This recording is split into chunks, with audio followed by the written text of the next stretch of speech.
When you get into a project like this, until you start pulling the building apart, you don't really know what's in the building and how it's been constructed.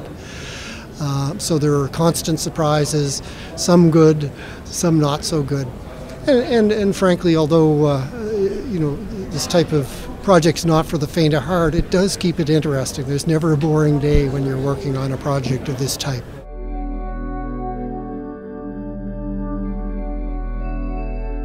The city looked at what were the key heritage elements in the project and what were the additional elements that our project would bring to it in the way of heritage offerings.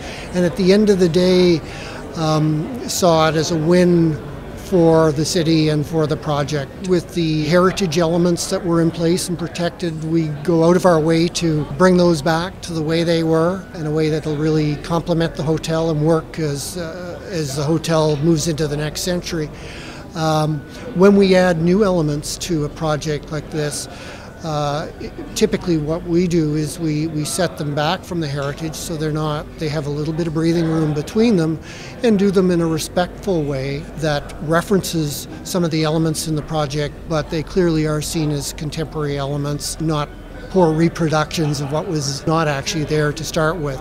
If we were to allow people up on the roof and to go to a green roof, that we would have to reinforce it. And there was a desire to do that, so basically the roof of that level, the rooftop was completely rebuilt and restructured with new concrete, reinforcing, etc., to allow us to create people spaces on the roof, decks, hot tubs, and to support the green roofs that are currently being installed. The porte cochere is essentially the drop-off for the hotel. It's desirable to have that off the street so that taxis can queue, people can load and unload, buses can unload passengers, etc. So it really is the address to the hotel, and the city prefers that not take place on the street because of the intrusions on traffic. We wanted to add a bit of a feature to it, and having already decided to put the pool directly above that area,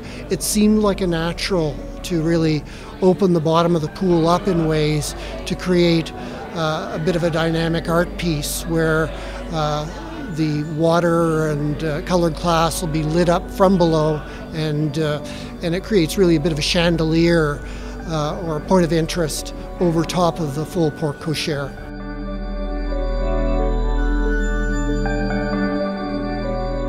The city looked at it and saw this as a way to ensure the building was restored and brought back to its old grandeur, and at the end of the day I think it became a win-win for everyone.